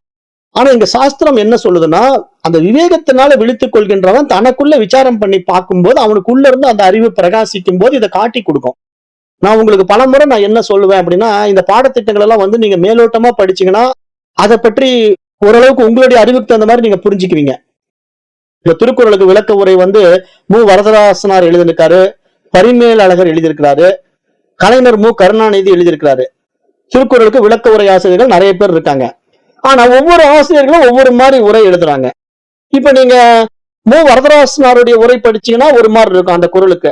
பரிமேல் அழகருடைய உரை படிச்சீங்கன்னா அவர் ஒரு மாதிரி சொல்லுவாரு. கலைஞர் கருணாநிதி உரை படிச்சீங்கன்னா அவர் ஒரு மாதிரி சொல்லுவாரு. அப்ப 3 பேரும் ஒரே திருக்குறளுக்கு விளக்க உரை எழுதுனா 3 விதமா எழுதுறாங்க. இப்ப நீங்க உங்க கருத்துல படிச்சீங்கன்னா உங்களுக்கு ஒரு விளக்கம் புரியுற மாதிரி இருக்கும். ஆனா இதுவா உண்மையான திருவள்ளுவர் நினைச்சுக்கிட்டு எழுதுனது அப்படின்னு நீங்க நினைச்சு பாருங்களேன். திருவள்ளுவர் இப்படி நினைச்சுக்கிட்டு எழுதல. அவருடைய மனசுல அவருக்கு அந்த நேரத்துல என்ன வெளிப்பட்டதோ அது அவர் அழகா திருக்குறளா வடிவமைச்சிருக்காரு. அப்ப அந்த திருக்குறளுடைய உண்மை தன்மையை உணரணும்னா நம்ம திருவள்ளுவராகவே மாறினா தானே உணர முடியும். திருவள்ளுவர் தான் அந்த திருக்குறள் பற்றி தெரியும். அதை விளக்க உரையோட ஆசிரியர்கள் அவங்களுக்கு தெரிஞ்ச கருத்துக்களை சொல்ற மாதிரிதான் இங்க உபநிஷத்துகளையும் இப்படி ஆளாளுக்கு ஒவ்வொருத்தரும் ஒவ்வொரு கதை சொல்லிக்கிட்டு இருக்கிறான்னு நான் சொல்றேன். நான் உங்களுக்கு புரிய வைக்கிறதுக்காக பேசுறேன். அப்ப உபநிஷதங்களை படிச்சுட்டு இதுல இருக்கிற விளக்கங்களை எடுத்து சொல்லும் போது அவரவருக்கு தோணிய விளக்கங்களை சொல்லிக்கிட்டு இருக்கிறதுனால நம்ம அப்படி இது உண்மை ஆயிடுமானா எப்படி உண்மையாகும்? அதனால நான் என்ன சொல்றேன், நீங்க உண்மையாவே உங்களை இந்த விஷயத்தை நீங்க ஊடுருவி பார்க்கணும்னா நீங்க உயர் பரிமாண அறிவு நிலையை எட்டிட்டீங்கன்னு வச்சுக்கீங்களேன். அதுக்கப்புறம் நீங்க எதெல்லாம் இந்த உலகத்துல பாக்குறீங்களோ அது பூரா உங்களுக்கு உள்ள இருந்து உணர்த்தும். அப்ப இந்த புத்தகத்தை எடுத்து நீங்க படிக்க வேண்டியதே இல்ல, பார்த்தாலே உங்களுக்கு எல்லாம் புரிய ஆரம்பிக்கும். ஓ, இதைத்தான் இப்படி சொல்லியிருக்காங்க அப்படின்னு. அப்ப இந்த இடத்துல நம்ம என்ன புரிஞ்சுக்கணும்னா 10ஆம் வாசல் பிரம்மரந்திரம் அப்படிங்கிறது நம்முடைய மேல இருக்கிற அந்த துரியத்தை ஓபன் பண்றதுங்கிறது என்ன அப்படின்னா, ஞானத்தினால பிரம்மச்சரியத்தினால மட்டும்தான் இறை உலகை அடைய முடியும். அந்த இறை உலகம் என்பது இறைவனுடைய இருப்பிடம். அப்ப இறைவன் என்பவன் யாரு? அறிவு. அப்ப அந்த அறிவாகிய இறைவனை, அந்த உணர்வாகிய இறைவனை நாம் அனுபவம் ஆக்க வேண்டுமானால், அந்த உணர்வு மையத்தை நாம் தொட வேண்டுமானால், அந்த அறிவு நிலையை நாம் அடைய வேண்டுமானால் பௌதீக உடலை கொண்டு மனதை அப்டேட் பண்ணிக்கணும். ஏன்னா இங்க கிடைச்ச உடம்பெல்லாம் வந்து சாதாரண உடம்பு இருந்தது, அந்த உடம்புல நம்மளால அப்டேட் பண்ண முடியல. ஏன்னா சாதாரண ஐசி, கீபேட் ஐசியில நம்மளால ஒன்றும் பண்ண முடியல. ஆனா ஆண்ட்ராய்டு ஐசியில வந்துட்டோம். ஆண்ட்ராய்டு போனா மாறின பிறகு நம்மளால ஆப்ஸை போட்டு நமக்கு வேணுங்கிற வேலையை செய்யற மாதிரி இப்ப இந்த மனித உடல் கிடைச்சதுனால இதுல என்னென்ன விஷயங்களை, இந்த மாதிரி நல்ல விஷயங்களை உள்வாங்க முடியும். சாஸ்திரம் என்ன சொல்லுது, உபனிஷத்து என்ன சொல்லுது, வேதம் எதை பத்தி பேசுது, ஞானிகள் என்ன சொல்றாங்க, திருவள்ளுவர் என்ன சொல்றாரு, திருமூலர் என்ன சொல்றாரு, இப்படி நம்ம பல விஷயங்களை படித்து உள்வாங்கி அந்த விளக்கங்களை உள்ள போக போக போக போக நம்மளுடைய மைண்ட் அப்டேட் ஆகி என்ன ஆயிடும்னா அது உள்ள இருந்து அந்த அறிவு பிரகாசிக்க ஆரம்பிக்க பாருங்க. அந்த பிரகாசம் தான் பிரம்மரந்திரம் ஓப்பன் ஆறது. அந்த பிரகாசம் தான் 1000 இதழ் கொண்ட தாமரை பூ மலர்வது. அந்த நிலையில் ஒருவன் மரணம் அடைஞ்சான்னா மீண்டும் பிறக்க மாட்டான். அதுதான் விஷயமே. விஷயமே என்னன்னா 10ஆம் வாசல் திறந்து கொள்வது, தகர ஆகாசத்தை பிடித்து விடுவது, இறைவனோடு இரண்டர கலந்து விடுவது அப்படிங்கறதெல்லாம் ஞான வாசல், ஞானத்தினால் அடைகின்ற இடம் அது. அப்ப நீங்க உங்க புரிதல்னால, உங்களுடைய மைண்ட் அப்டேட் ஆனதுனால உங்களுக்கு அந்த அறிவு விரிவாகி நானே அந்த இறைவன், நானே அந்த பரமன் என்ற அந்த பரிபூர்ண தன்மையை உங்களுக்குள்ள நீங்க அனுபவமாக்கும் போது இங்க எல்லாம் அறியும் அறிவு நீங்க தான் புரியும். ஏன்னா அது சாஸ்திரம் அழகா சொல்லுது, எல்லாம் அறியும் அறிவு அது எல்லாவற்றையும் அதுதான் அறிஞ்சு கொண்டிருக்கு. அப்ப எல்லாம் அறியும் அறிவுதனை விட்டு எல்லாம் அறிந்தும் லாபம் இங்கில்லை அப்படின்னு அழகா பாடுறாரா இல்லையா திருமூலர்? அப்ப திருமூலருடைய பாடம் என்னன்னா, அந்த உண்மையான அறிவை அனுபவமாக்காம வேற என்ன விஷயத்த நீங்க இந்த உலகத்துல தெரிஞ்சு என்னங்க சாதிக்க போறீங்க? அப்ப அதை தானே திருமூலர் அவ்வளவு தெளிவா சொல்றாரு. அப்ப நம்ம இங்க எல்லாம் அறியும் அறிவை நம்ம அறிகின்ற பொழுதுதான் நானே அந்த அறிவு என்று நமக்கு அனுபவம் ஆகும். அப்ப அதுக்குத்தான் இந்த மாதிரி பாதைகள்ல பயணம் பண்ணணும், இந்த மாதிரி பாடங்களை படிக்கணும், மனசுக்கு அந்த சக்தியை காட்டி கொடுக்கணும். அது மிக உயரிய நிலையை அடையும் போது இங்க எல்லாம் அறியும் அறிவாக அது தெரிஞ்சுக்கிட்டா அப்புறம் அந்த பரிமாணத்துக்குள்ள நீங்க போகும்போது அது பிளாட்ஃபார்மே வேற. அதான் நான் சொல்றேன், அந்த இடத்துல நீங்க போனீங்கன்னா உங்க உலகம் வேற, மற்றவருடைய உலகம் வேற. உங்களை பாக்குறவன் வந்து என்னடா இவரு நம்மளோட ஒட்ட மாட்டேங்கிறாரு, இவர் வேற மாதிரி இருக்கிறாரு, இவருடைய மனோபாவம் வேற மாதிரி இருக்குன்னு நினைப்பான். ஆனா அது உண்மை அதுதான். ஏன்னா நம்ம மனோபாவமும் அவங்க மனோபாவமும் மேட்ச் ஆகாது. ஏன்னா நம்ம ஹை ஃப்ரீக்வன்சி பிளாட்ஃபார்ம்ல இருக்கோம், நம்மளுக்கு எல்லாம் புரியும். இவன் இப்படி விளையாட்டுத்தனமா இருக்கிறான், விவேகம் இல்லாம இருக்கிறான், முட்டாளா இருக்கிறான் அப்படின்னு நமக்கு தெரியும். ஆனா நம்ம அதை சொன்னா அவன் கோவப்படுவான். அப்ப நம்ம என்ன பண்ணுவோம், எல்லாம் புரிஞ்சுக்கிட்டு வேடிக்கை பார்ப்போம், சாட்சியா இருப்போம். நீ என்ன வேணா பண்ணுடாப்பா, நமக்கு தெரியுது நாடக உலகம், நீ நடிக்க வந்திருக்கிற, உன்னுடைய சீனை நீ பண்ணிட்டு போ அப்படின்னு சொல்லி நம்ம வேடிக்கை பார்த்துக்கிட்டு இருக்கலாம். அவனை போய் மாத்த வேண்டியது கிடையாது. அப்ப இந்த புரிதல் எல்லாம் மேலோங்கி நம்ம உயர் பரிமாண நிலையை அடைஞ்சிட்டு இந்த உடம்பை விட்டுட்டோம் அப்படின்னா மீண்டும் பிறக்க மாட்டோம். அப்படிங்கறத அந்த தகர வித்யாவுடைய விஷயமே தவிர, நீங்க நினைக்கிற மாதிரி எங்கேயோ போய் 10ஆம் வாசல ஓபன் பண்ணி உயிரை வெளியேற்றி அப்புறம் மீண்டும் பிறக்காம இருக்கிறதெல்லாம் இங்க கிடையாது. ஏன்னா பௌதீக உடலுடைய அடிப்படையில இந்த மாதிரி புரிய வைக்கிறதுக்காக இந்த விஷயங்களை எடுத்து மகான்கள் பேசுறத நீங்க ஞானத்தின் அடிப்படையில விழித்துக் கொள்ளும் போது மட்டும்தான் விடைபெற முடியும் இந்த உலகத்துல இருந்து. இல்லைன்னா மீண்டும் மீண்டும் இந்த பிறப்பு இறப்பு சக்கரத்துல நம்ம சுத்திக்கிட்டே இருக்கணும். ஏன் சுத்துறோம்னா, அந்த ஜீவன் சொல்லக்கூடிய மனசு சாகாது அவ்வளவு சீக்கிரம். ஏன் மனசு சாகாது? ஆசைகள் தான் அதுக்கு முக்கிய காரணம். அப்ப அந்த ஆசைகளை நம்ம விடுறதுங்கிறது ஞானத்தினால்தான் விட முடியும். அப்ப ஞானம்ங்கிறது என்னன்னா, நம்முடைய மனம் விழித்து கொண்ட புத்திசாலித்தனம். அதாவது அஜ்ஞானத்தினால இதை உண்மை என்று நம்பினதுனால அது ஆசைப்படுது. ஆனா அது உண்மை அல்ல, அது ஒரு தோற்ற மாயைன்னு தெரிஞ்சுக்கிட்டா ஆசைப்படுவதற்கு என்ன இருக்கு? அதான் நான் உங்களுக்கு உதாரணம் சொல்லும் போது புரியுற மாதிரி எப்படி சொல்லுவேன். ஒரு திரைப்படத்துல பாக்குறீங்க, அங்க நிறைய தங்க காசுகள் கொட்டி கிடக்குது, அப்படியே பணம் கட்டுக்கட்டா அடுக்கி வச்சிருக்கு. நீங்க உட்காந்து பார்க்கும்போது அது சினிமான்னு தெரிகிறதுனால நீங்க என்ன பண்ணிட்டீங்க, ரிலாக்ஸா சீட்ல உட்காந்துட்டு அந்த தங்கத்தை பார்த்துட்டு இருக்கீங்க, பணத்தை கட்டுக்கட்டா அதை பார்த்துட்டு இருக்கீங்க. அது சினிமா, அதை எடுத்து பயன்படுத்த முடியாதுன்னு உங்களுக்கு நல்லா தெரியும். ஆனா நீங்க லைவ்ல உங்க முன்னாடி அதே மாதிரி தங்க காசுகள் கொட்டி கிடக்குது, பணம் கட்டுக்கட்டா கிடக்குதுன்னா நீங்க சும்மா இருப்பீங்களா? ஓடி போய் அந்த பணத்தையும் அந்த தங்க காசையும் அள்ளுறீங்கல்ல. அப்ப என்னன்னா, இது உண்மை அது பொய் அப்படிங்கிறது உங்க மனசு புரிஞ்சு வச்சிருக்குல்ல. அந்த இடத்துலதான் நீங்க இன்னொரு படி அப்டேட் ஆகணும். இன்னொரு படி அப்டேஷன் என்ன அப்படின்னா, சினிமாவா பார்த்துட்டீங்க, ஆனா இந்த ரியல் உலகத்தை உண்மையா பார்த்துட்டு இருக்கீங்க. அப்ப இந்த ரியல் உலகமும் இங்க உண்மையில் இருக்கா அப்படிங்கறத நீங்க உள்ள விவேகத்தினால விழித்து கொண்டீங்கன்னா, இதுவும் மனம் உண்டாக்கி வச்சிருக்கு. எப்படி மனம் உண்டாக்கி வச்சிருக்குன்னா, நம்முடைய வாழ்க்கையின் தேவைக்காக தானே பணம் தேவைப்படுது, நம்முடைய வாழ்க்கையின் தேவைக்காக தானே தங்கம் தேவைப்படுது. அப்ப இந்த தங்கம்ங்கிறத விலை உயர்ந்த பொருளாக மாற்றி இருப்பது யாரு? நாமே தான், மனிதர்களே தான் தங்கத்தை விலை உயர்ந்த பொருளா மாற்றி வச்சிருக்கோம், இரும்பை விலை கம்மியா மாற்றி வச்சிருக்கோம். இப்போ நீங்க ஒண்ணும் இல்லை, இப்ப இந்த கிடைக்கிற பொருள் பூமியில இருந்து தான் தங்கமும் கிடைக்குது, பூமியில இருந்து தான் இரும்பும் கிடைக்குது. ஆனா ஏன் இரும்பு விலை கம்மியா இருக்கு, ஏன் தங்கம் விலை அதிகமா இருக்கு? டிமாண்டுன்னு நான் ஏற்கனவே சொன்னேன். அதாவது தங்கம் எல்லா இடத்துலயும் கிடைச்சிடாது, ஏதோ ஒரு குறிப்பிட்ட பகுதியில தோன்றுனா தங்கம் எடுக்கலாம். ஆனா இரும்பு எல்லா இடத்துலயும் ஈஸியா கிடைக்கிறதுனால எங்க வேணா இரும்பு எடுத்துடலாம். அபரிமிதமான ஒரு பொருள் கிடைச்சா அது விலை குறைவு, அரிதாக ஒரு பொருள் கிடைச்சா அது விலை அதிகம். அப்ப அப்படித்தானே நவரத்னங்கள் மணிகள் எல்லாமே அப்படித்தானே. முத்து விலை உயர்ந்த பொருளா ஏன் இருக்கு? அது கடலுக்கு அடியில போய் தான் எடுக்க முடியும். அப்ப அது கடினமா இருக்கு, அதை எடுக்கிறது கஷ்டம். அப்ப நம்ம என்ன பண்ணிருக்கோம்னா, மனிதர்களாக நாம் தான் இதெல்லாம் திட்டமிட்டு உருவாக்கி வச்சிருக்கோம். நான் பாருங்க, கடலுக்கு அடியில போய் இதை எடுத்துட்டு வர்றேங்க, அதனால இது முத்துங்க, இது விலை உயர்ந்த பொருளுங்க, இதோட விலை 1000 ரூபாங்க. ஒரு முத்து மணியை நான் 1000 ரூபாய் சொல்லுவேன். ஆனா ஒரு பிளாஸ்டிக் மணியை 10 பைசான்னு சொல்லுவேன், வெறும் 10 காசு கொடுக்குறாங்க வாங்கிக்கிங்கிற. ரெண்டும் பாக்குறதுக்கு ஒரே மாதிரிதான் இருக்கும். இந்த முத்து மாலை மணியும் இந்த பிளாஸ்டிக்ல இருக்கிற மாலை மணியும் ஒரே மாதிரி இருக்கும். ஆனா மனசு என்ன சொல்லுதுன்னா, அந்த முத்து மணி 1000 ரூபாய் இருக்கு இல்லையா, அதை ஒரு மாலையா செய்யும் போது அது 10,000 ரூபாய் வருதுன்னு வச்சுக்கோங்க. 10,000 ரூபாய்க்கு அந்த மாலையா போட்டா இது பெரிய விலை உயர்ந்த பொருள். 10 காசுல ஒரு 10 பொருளை வாங்கி மாட்டினா அது விலை மட்டமான பொருள். மனசு அப்படி தரம் பிரிச்சு பாக்குறதுனால இதை விரும்புது, இதை விரும்ப மாட்டேங்குது. இவ்வளவுதான் விஷயங்க, இதை புரிஞ்சுக்கணும்.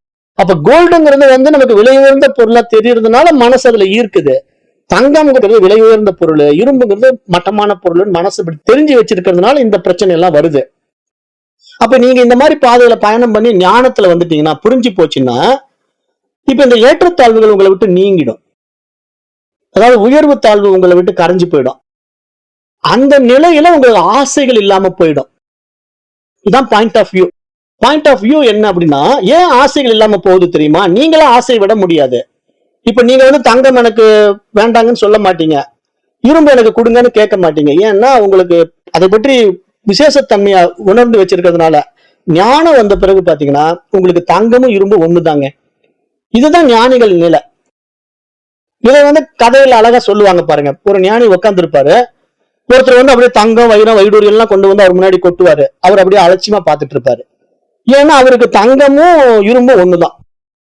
நீங்க இரும்பு கொண்டு ஒரு முன்னாடி கொட்டினாலும் அப்படியே பார்த்துக்கிட்டே இருப்பாரு, என்னடா இரும்பு கொண்டு கொட்டுற அப்படின்ட்டு. நீங்க தங்க காசுகளா கொண்டு போய் முன்னாடி கொட்டினா அவர் பார்த்துக்கிட்டே இருப்பார். ஏன்னா அவருக்கு ரெண்டும் பேலன்ஸ் பண்ணி பார்க்க தெரியும். அவருக்கு இது ஒண்ணும் இல்லை, இது ரெண்டும் மாய, இவனுங்களா விலை ஏத்தி வச்சிருக்கானுங்க, இதை விலை தாழ்ந்ததுன்னு நினைச்சிட்டு இருக்கான், என்ன பொறுத்த வரைக்கும் இங்க இதெல்லாம் உண்மை இல்லைங்கிற தெளிவா இருக்கிறேன் அப்படிங்கிற மைண்ட் செட் அவருக்கு இருக்கிறதுனால அவர் அதை டேக் இட் ஈஸியா கடந்து போறாரு. பாத்தீங்களா? அதுக்கு பேர் தான் நியூட்ரல் ஆகிறது, பேலன்ஸ் ஆகிறது, இயற்கையை அப்படியே ஏற்றுக்கொள்வது அப்படின்னு நம்ம புரிஞ்சுட்டோம்னா அந்த நிலை தான் நமக்கு பிறவியை கொடுக்காதுங்க. இதுதான் ஞானம், வேற ஒண்ணும் இல்லை. ரொம்ப சிம்பிள் லாஜிக் நான் சொல்லிட்டு இருக்கிறேன். நீங்க இந்த ரெண்டு விஷயங்களையும் பேலன்ஸ் பண்ணிட்டீங்கன்னா உங்களுக்கு மரணம் கிடையாது. மரணமும் கிடையாதுன்னா என்ன, பிறக்கவும் மாட்டீங்க, இறக்கவும் மாட்டீங்க. அப்ப இந்த நிலை என்ன நடக்கும்னா உங்களுடைய ரியாலிட்டி, உங்களுடைய சோர்ஸ் அது உங்களுக்கு புரிஞ்சிடும், அந்த அனுபவம் கிடைச்சிடும், அவ்வளவுதான், ஆனந்தமா இருக்கும். அப்ப எல்லாமே நீங்க உருவாக்கி நீங்க அனுபவிச்சு நீங்க அழிக்கிறதுன்னு தெரியும். அப்ப இங்க எல்லாமே என்னுடைய வைபவத்தில் இருக்கிறதுனால இதுல நான் எதை விரும்புவது எதை வெறுப்பது, அப்படி விருப்ப வெறுப்பே இல்லாத நிலை, அதுதான் இறைநிலை, பிரம்ம நிலை அப்படின்னு சாஸ்திரம் அவ்வளவு அருமையா சொல்லி அந்த பரிமாணத்துக்கு உயர்வதற்கு, அந்த இறை உலகத்தை அடைவதற்கான ஒரு அரிதான வழி பிரம்மச்சரியம் அப்படின்னு ஒரு மிகப்பெரிய டாபிக் எடுத்து பேசிடுதுங்க. அப்ப பிரம்மச்சரியம்ங்கிறது ஒரு சாதாரண விஷயம் கிடையாது. இந்த சாஸ்திரங்களை படிப்பதற்காக உருவாக்கப்பட்ட ஒரு வாய்ப்பு என்று இங்க சாஸ்திரம் சொல்லுது. அப்ப பிரம்மச்சரியம் என்பது இளமை பருவம் மட்டுமல்ல, பிரம்மச்சரியம் என்பது ஒரு கல்வி கற்கின்ற வயது மட்டுமல்ல, ஞானத்தை அடைவதற்கான பாதை, ஆரண்யம், ஆயனம் அப்படின்லாம் சான்ஸ்கிரிட்ல பேசுது. சான்ஸ்கிரிட்ல இப்ப தட்சிணாயனம், உத்தராயணம் அப்படின்னு பேசுதுன்னா ஆயனம் என்றால் பாதை, வழி அப்படின்னு அர்த்தம். அப்ப இந்த பிரம்மச்சரியம் என்கின்றது ஒரு பாதை. எதற்கான பாதை? இறை உலகத்தை அடைவதற்கான பாதை அப்படின்னு சொல்லுது. அப்ப நாம இப்ப உண்மையான பிரம்மச்சரிய வாழ்க்கை நம்ம எப்ப வாழ்ந்திருக்கணும்? இளமை பருவத்திலேயே வாழ்ந்திருக்கணும். ஆனா நம்ம அப்ப பிரம்மச்சரியா இருந்தோம். ஆனா நம்ம படிச்ச பாடங்கள் வேற. நம்ம என்ன மாதிரி பாடங்களை படிச்சோம்? உலகியல் கல்வியை படிச்சோம், பொருளாதாரத்தை பெருக்குவதற்கான பாடங்கள்ல படிச்சோம், பிசிக்ஸ், கெமிஸ்ட்ரி, பயாலஜி, பாட்டனி, ஜுவாலஜின்னு இப்படி ஆயிரம் விஷயங்களை நம்ம படிச்சு அது சம்பந்தமா நம்ம அறிவை விருத்தி பண்ணிக்கிட்டோம். ஆனா நான் யார், இந்த உலகம் எப்படிப்பட்டது, இறைவன் யார் என்று நம்ம படிக்காததுனால இப்படி நம்ம தடுமாறுறோம். ஆனா இப்ப இந்த பிரம்மச்சரிய வாழ்க்கையில உண்மையான கல்வியாகிய இந்த கல்வியை நம்ம சரியா படிச்சுட்டோம் அப்படின்னா நம்ம வந்த வேலையை அழகா முடிச்சுட்டு போலாம். அப்ப இந்த ஞானம் தான் நமக்கு பிறவியை கொடுக்காது. அப்ப இந்த ஞானம் தான் நமக்கு 10ஆம் வாசலை திறக்கிறது. இந்த ஞானம் தான் நமக்கு பிரம்மரந்திரத்தின் துவாரத்தை வெளிப்படுத்தி காட்டுகிறது. அப்ப இந்த நிலையில் உயிரை விடுபவன் மரணமற்ற நிலையை அடைகின்றான், அவன் மீண்டும் பிறப்பதில்லை. அப்படி நீங்க சாஸ்திரம் இப்படித்தான் இதை சொல்ல வருது அப்படிங்கறத நீங்க ஞானத்தினால புரிஞ்சுக்கீங்க. வெறும் புத்தக அறிவுனால படிச்சுட்டு ஏதோ நம்ம 10ஆம் வாசல்ல ஓபன் பண்ணிட்டா திறக்காம இருப்போம் அப்படின்னு சொல்லிட்டு மூச்சை மட்டும் முக்கி நீங்க மேல அடிக்கிறதுனால எப்படிங்க பிறவி வராம போகும்? அந்த பக்கம் உயிர் போனதுனால வரமாட்டான், இந்த பக்கம் உயிர் போயிட்டா வந்துடுறான் அப்படிங்கிறது புத்தக அறிவை வச்சு நம்ம முயற்சி பண்ணக்கூடாது. இங்க விஷயம் என்னன்னா அனுபவ அறிவு அபரோட்ச ஞானமா மாறணும். அப்ப இங்க மலர்ச்சிங்கிறது நம்முடைய மனம் அப்டேட் ஆகிறதுல இருக்குதுங்கிறத சாஸ்திரம் அந்த அறிவு பரிமாண படிநிலைகளை தான் உள்ள கலரா வச்சிருக்கு. நம்ம உடம்புக்குள்ளேயே ஒவ்வொரு கலரா வச்சிருக்கு. கலர்னா ஒவ்வொரு நிறங்களா வச்சிருக்கு. அதே மாதிரி ஒவ்வொரு சக்கரங்களா வச்சிருக்குது. ஆனா அந்த சக்கரங்களும் அந்த கலரு எல்லாமே என்னன்னா நம்முடைய அறிவு பரிமாணம் தான், வேற ஒண்ணுமே கிடையாது. நீங்க ஒரு அறிவு தாவரத்துல இருந்து, 2 அறிவு புழு பூச்சிகள் இருந்து, 3 அறிவு ஊர்வன பறவைகள், மிருகம், மனிதன் அப்படிங்கிற பரிமாண வளர்ச்சியில நீங்க 6ஆம் அறிவு பரிமாணத்துல மனிதனாக வந்தால் மட்டும் போதாது. அந்த மனித அறிவுக்கும் அப்பாற்பட்ட 7ஆம் அறிவு என்கின்ற உயர் பரிமாண அனுபவம் உங்களுக்கு உண்டாகும் போது மட்டும்தான் நீங்க மீண்டும் பிறக்க மாட்டீங்க. அப்ப அந்த இடத்துல உங்களுக்கு ஞானம் என்ன பண்ணும்? உங்களுடைய ஆசைகளை அழித்து விடும். ஆசைகள் எதனால உண்டாகுதுன்னா அதை உண்மை என்று நம்புவதனால, அது சத்தியம் என்று பாவிப்பதனால. அப்ப இங்க நமக்கு இந்த புரிதல் வந்து விட்ட பிறகு எப்படிங்க வாழ்றது? அப்ப எனக்கு ஞானம் வந்து விட்டது, அப்ப இங்க எல்லாம் தோற்ற மாயை தானா? அப்ப இதுல உயர்ந்தது தாழ்ந்தது எதுவும் இல்லையா? அப்ப நான் இப்ப இந்த உடம்பையும் இந்த மனசையும் வச்சு எப்படிங்க ஜீவிக்கிறது, எப்படி வாழ்றது அப்படின்னா, இப்ப நீங்க அந்த தூய அறிவு நிலைக்கு நீங்க அனுபவம் ஆகிட்டீங்கன்னு வச்சுக்கீங்களேன். அதுக்கப்புறம் இந்த அனுபவங்கள் நிகழ்ந்தது எந்த இடத்துல நிகழ்ந்ததுங்க? இந்த ஒரு பர்டிகுலர் பாடி மைண்ட்ல தானே நிகழ்ந்தது. அப்ப அந்த பர்டிகுலர் பாடி மைண்ட் அப்டேட் ஆன மறு வினாடி அதற்கான அத்தனை விஷயங்களும் ஈர்த்துக்குங்க, தானாவே ஈர்த்துக்கும். இது மிராக்கிள், இது அனுபவ உண்மை, இது அத்தனை ஞானிகளுடைய வாழ்க்கை முறை. நீங்க பாத்தீங்கன்னா அந்த தூய அறிவு நிலைக்கு உயர்ந்து விட்ட ஞானிகள் யாருமே வறுமையில் இல்லை, எல்லாருமே பயங்கர வசதியா வாழ்ந்தாங்க. இப்ப ரமண மகரிஷி வந்து பாத்தீங்கன்னா சாதாரணமா படுத்துக்கிட்டு இருந்தாரு, ஒரு கட்டில் கூட இல்லாம. எங்க அந்த விருப்பாச்சி குகையில, அந்த குகைக்குள்ள போத்திக்கிறது கூட துணி இல்ல, பெட்ஷீட் கூட இல்லைங்க. அப்படி ஒரு பரிதாபகரமான நிலையில ரமண மகரிஷி வந்து விருப்பாச்சி குகைக்குள்ள வாழ்ந்து கொண்டிருந்த போது, அவருக்கு வந்து ஒரு ஆடு மேய்க்கும் சிறுவன் வந்து அவர் குளிர்ல நடுங்கிறத பாக்குறான். என்னடா இவர் குளிர்ல நடுங்கிட்டு இருக்காரு அப்படின்னு சொல்லிட்டு அவருக்கு ஒரு பெட்ஷீட்டை போத்தி விடுறான். வயதானவரா இருக்காரு, பாவம் கஷ்டத்துல இருக்காரு. அவனுக்கு தெரியாது இவர் ஞானியா இவரா, அதெல்லாம் ஏதோ வயதானவர் வறுமையில இருக்கார், ஏதோ அதை உள்ள ஒழிஞ்சுக்கிட்டு இருக்கார். சரின்ட்டு அவன் போய் ஒரு பெட்ஷீட்டை போத்தி விடுறான். ஆனா அப்படி இருந்த அந்த ஞானி வந்து தன்னை விழித்து கொண்ட பிறகு, அவர் தான் தான் அந்த தூய அறிவு என்று தன்னை பிரகாசிக்க தொடங்கிய மறு வினாடி அவருடைய வாழ்க்கையில எவ்வளவு மாற்றங்கள் பாத்தீங்களா. ரமண மகரிஷிக்கு தானாவே சோப்பா வந்தது, சோப்பா மேல ஏறி படுத்துக்கிட்டாரு. அப்புறம் அவரை சுத்தி ஆயிரம் ஆயிரம் அன்பர்கள் சேர்ந்தாங்க. ஆளாளுக்கு பணம் போட்டு அவருக்கு ஒரு ஆசிரமத்தை அமைச்சாங்க. இப்ப ரமணாசிரம் வந்து உலகம் பூரா ஃபேமஸ் ஆயிருக்கு. ஆனா ரமணர் அப்படி தன்னுடைய இறுதி காலத்தை அழகா திருப்தியா அந்த உடம்பை விட்டாரா இல்லையா? அப்ப அந்த உடம்பை அவர் விடும்போது அவருடைய வாழ்நாட்கள் அவர் அடைஞ்ச அந்த ஞானம் என்ன ஆயிடுச்சுன்னா, அவருடைய உடல் தேவைக்கும் அவருடைய உள்ள தேவைக்கும் பூர்த்தி செய்யும், தானாவே பூர்த்தி செஞ்சிடும். ஆனா ஞானிகள் அதன் மீது பற்று கிடையாது. அவர்கள் வந்து இந்த உடல் என்னுடைய உடல் அபிமானம் பண்ணல, நான் இப்படி வாழணும்னு அவங்க நினைக்கலன்னாலும் அந்த உயர் பரிமாண அறிவை என்ன பண்ணணும்னா அதுக்குண்டான சூழ்நிலையை உருவாக்கி கொடுத்துரும். அதுதான் இறைநிலை, பிரம்ம நிலை, பரம நிலைன்னு சாஸ்திரம் சொல்லுது.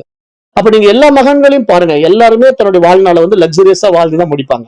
ஏன்னா அந்த ஞானம், அந்த தெளிவு அவங்களை தானாவே பொருள்களும் தேடி வரும், பதவிகளும் தேடி வரும், எல்லாமே தேடி வரும். ஆனா அவங்க எதுக்கும் மயங்க மாட்டாங்க. ஏன்னா அவங்க நியூட்ரலா இருக்காங்க. அவங்களுக்கு தெரியும் இந்த உலகம்ங்கிறது உண்மை இல்ல, இதெல்லாம் நம்ம முன்னாடி ஒரு படம் மாதிரி ஓடிட்டு இருக்கு, வருவது வரட்டும் போவது போட்டோம். அவங்களுக்கு சோப்பா வந்தாலும் சோப்பா மேல ரெடி படுத்துக்குவாங்க, சோப்பாவே இல்லைன்னாலும் தரையில படுத்துக்குவாங்க. ரெண்டையுமே பேலன்ஸா வாழக்கூடியவர்கள் தான் ஞானிகள். ஆனா இப்ப நம்ம வந்து இம்பேலன்ஸா வாழ்ந்தோம்னு வச்சுக்கீங்களேன், நமக்கு சோப்பால ஏறி படுத்த பிறகு தரையில படுனா படுக்க மாட்டோம். சோப்பால படுத்து சொகுசு வந்துருச்சுன்னு வச்சுக்கீங்களேன், அப்புறம் எப்படிங்க கீழே இறங்கி படுக்கிறது, கஷ்டமா இருக்குங்க, ஏதாவது ஒரு பெட்ஷீட்டாவது கொடுங்க அப்படி இப்படின்னு சொல்ல ஆரம்பிச்சிருவோம். ஆனா அவங்கள பொறுத்த வரைக்கும் அந்த நியூட்ரலுக்குள்ள வந்துட்டாங்கன்னா இப்படி ஓகே இதுவும் படிச்சுவாங்க. நீங்க சொகுசான பட்டு மத்தியே கொடுத்தாலும் ஏறி அருமையா படுத்திட்டு இருப்பாங்க. பட்டு மத்தெல்லாம் இல்ல கீழே கட்டாந்தரல படு, அப்படியே இறங்கி கீழே படுத்துக்குவாங்க. அவங்களுக்கு ரெண்டுமே போத் ஆர் சேம். அப்ப என்ன விஷயம்னா மைண்ட் அப்படி பேலன்ஸ் ஆயிடுச்சு, விசேஷ சுகங்கள்ல சிக்கவே இல்லை. இது உயர்ந்தது தாழ்ந்ததுன்ற பிரிவினை இல்லை.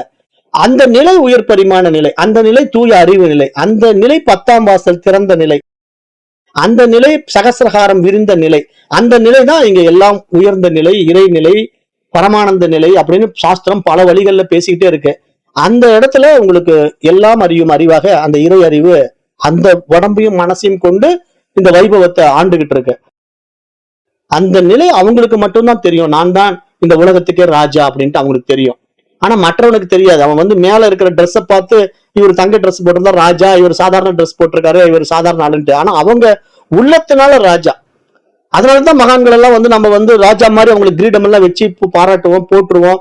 இந்த ரிஷிகள் ஞானிகள் எல்லாம் நம்ம எப்படி அவங்களை மரியாதை கொடுக்குறோம், அரசர்கள் மாதிரி பார்ப்போம். இப்போ சன்னியாசிகள் எல்லாம் வந்தாங்கன்னா பாத்தீங்கன்னா அவங்க அரசர் மாதிரி அவங்களுக்கு கிரீடம் எல்லாம் கொடுத்து வரவேற்பு கொடுக்குறோம்னா அவங்க மனதளவுல உண்மையிலேயே ராஜா தான். ராஜ்யத்தை அவங்க ஆளலனாலும் உலகத்தையே ஆள்றாங்க. ராஜா கூட பாத்தீங்கன்னா ஒரு பர்டிகுலர் ராஜ்யத்தை தான் ஆள முடியும். இப்ப நீங்க ஒரு நாட்டுக்கு ராஜான்னா நீங்க இந்தியாவை மேல ஆண்டுட்டு இருக்கலாம், ஆனா உலகத்தை ஆள முடியாது, விடமாட்டாங்க.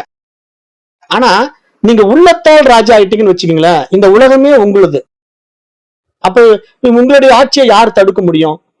அதுதான் உண்மையான ராஜ்யம், அதுதான் உண்மையான வாழ்க்கை, அதுதான் ஞானிகளுடைய வாழ்க்கை. அந்த நிலைக்கு அவங்க எப்படி போனாங்க? உள்ளத்தால் உயர்ந்தார்கள் தான். திருக்குறள் அழகா சொல்லுமில்ல, அது எனக்கு சட்டு ஞாபகம் வர மாட்டேங்குது, யாரா ஞாபகம் இருந்தா சொல்லுங்க. தொட்டனை நீட்டம் மாந்தர்த்தம் உள்ளத்தனையது உயர்வு.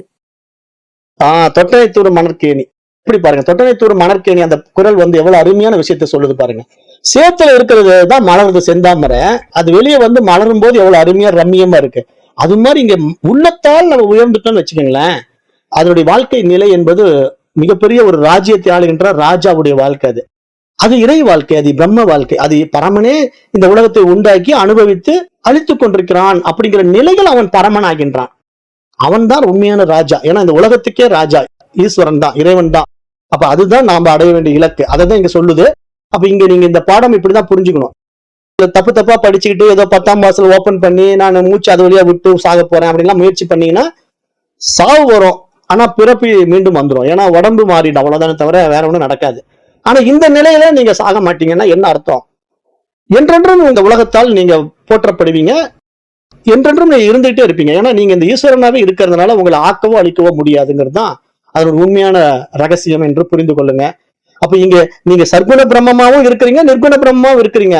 ஆனா நீங்க இந்த தனிப்பட்ட உடல்ல இல்லைங்கிறத மட்டும் புரிஞ்சுக்கிட்டீங்கன்னா இந்த பாடத்துல நீங்க ஞானம் அடைஞ்சிட்டீங்கிறதுக்கு உறுதி கூறி, நேரம் கருதி இப்ப இந்த 8வது அத்தியாயத்தினுடைய 6வது பகுதியை நான் நிறைவு செய்றேன். நன்றி. ஓம் தத் சத்.